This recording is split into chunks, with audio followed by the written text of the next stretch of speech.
Hello guys, അപ്പം ഇന്ന് നമ്മുടെ വീഡിയോ ഒരു ജേർണലാണ് കേട്ടോ. കുറച്ച് ക്രിയേറ്റീവ് ആയിട്ട് എല്ലാവർക്കും ചെയ്യാൻ പറ്റുന്ന സിമ്പിൾ സാധനമാണ്. എല്ലാവരും കണ്ടിട്ടുണ്ടാവും ഈ ഒരു മോഡല്. പിൻട്രസ്റ്റിൽ നോക്കിയപ്പോൾ എനിക്ക് കിട്ടിയതാണ്. അപ്പോൾ ബാക്ക്ഗ്രൗണ്ട് കൊടുക്കാനൊരു പേപ്പർ ഉണ്ടായിരുന്നില്ല. അപ്പം ഞാൻ A4 ഷീറ്റിൽ ഇതേപോലെ കുറച്ച് ഡിസൈൻസ് വരച്ചെടുക്കുന്നുണ്ട്. നമ്മുടെ പേസ്റ്റൽ ഷീറ്റ്സ് വെച്ചിട്ടാട്ടോ ചെയ്ത് കൊടുക്കുന്നത്.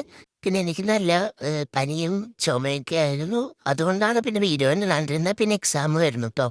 അപ്പം ഞാൻ നോക്കിയപ്പോൾ 2 സബ്സ്ക്രൈബറാണ് പോയിട്ടുള്ളത്. എനിക്ക് നല്ല വിഷമമുണ്ട്. കാരണം വീഡിയോ ഇടാത്തതുകൊണ്ടാണെന്ന് എനിക്കറിയാം. ബട്ട് സ്റ്റിൽ വയ്യാത്തതുകൊണ്ടായിരുന്നു. അപ്പോൾ നമ്മൾ വാഷി ടേപ്പ് വെച്ചിട്ടുള്ള ഇതാണ് ചെയ്യുന്നത് കിട്ടുക. അപ്പോൾ വാഷി ടേപ്പ്സ് പല നീളത്തിലായിട്ട് ഇതേപോലെ ഒട്ടിച്ചു കൊടുക്കുക. അപ്പോൾ എൻ്റെ അടുത്ത് ഇപ്പോൾ കാണിക്കുന്ന ആളാണുള്ളത്. പക്ഷേ അതിന് ഞാൻ അനിയത്തിമാരോടൊക്കെ ചോദിച്ചിട്ട് പിന്നെ അവരുടെയും കുറച്ച് വാഷി ടേപ്പ്സൊക്കെ ഒട്ടിച്ചു കൊടുക്കുന്നുണ്ടായിരുന്നു. അപ്പം ഇതൊരു ക്യാൻഡിൽ പോലെ ആക്കാൻ വേണ്ടിയിട്ടാണ് കേട്ടോ ഇങ്ങനെ ഒട്ടിച്ചു കൊടുക്കുന്നത്.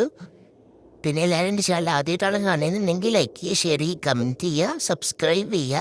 നിങ്ങൾക്ക് എന്തെങ്കിലും അതിൻ്റെ വീഡിയോ ആണ് കാണുന്നത് ഇഷ്ടം പറഞ്ഞു കഴിഞ്ഞാൽ എന്നെക്കൊണ്ട് പറ്റുന്നതാണെങ്കിൽ എത്രയും വേഗം അത് ചെയ്ത് തന്നതായിരിക്കും കേട്ടോ. പിന്നെ അടുത്തത് എൻ്റെ ഒരു സിസ്റ്ററിൻ്റെ ആണ് കേട്ടോ ഇത്.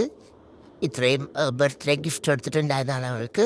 പിന്നെ ക്യാൻഡിൽ ആയതുകൊണ്ട് തന്നെ അതിൽ ഇതേപോലെ മറ്റേ എന്താ പറയുക തീ വരച്ചു കൊടുക്കുന്നുണ്ട് ഇതേപോലെ. അപ്പോൾ യെല്ലോയും ഓറഞ്ചും കൂടി മിക്സ് ആക്കിയിട്ടാട്ടോ ചെയ്യുന്നുണ്ടായിരുന്നത്. പിന്നെ എൻ്റെ ചാനൽ ആദ്യമായിട്ടാണെങ്കിൽ മറക്കരുത് സബ്സ്ക്രൈബ് ചെയ്ത് നോക്കാം കേട്ടോ.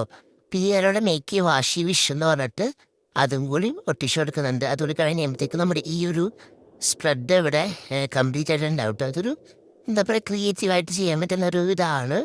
നോർമൽ ജസ്റ്റ് ഒരു അതായത് നമ്മൾ നോർമലി ചെയ്യുന്നത് നമ്മുടെ മൈൻഡ് ഒന്ന് കൂളാക്കാൻ വേണ്ടിയിട്ടാണല്ലോ. അപ്പോൾ അതൊരു പറ്റിയൊരു ഇതാണ് കേട്ടോ. അപ്പോൾ ഇതാണ് നമ്മുടെ ഫൈനൽ ലുക്ക് വരുന്നത്. എല്ലാവർക്കും ഇഷ്ടപ്പെട്ടത് ഇഷ്ടപ്പെട്ടെങ്കിൽ തീർച്ചയായും ലൈക്ക് ചെയ്യുക, കമൻറ്റ് ചെയ്യുക. അപ്പോൾ അത്രേ ഉള്ളൂ. Bye bye.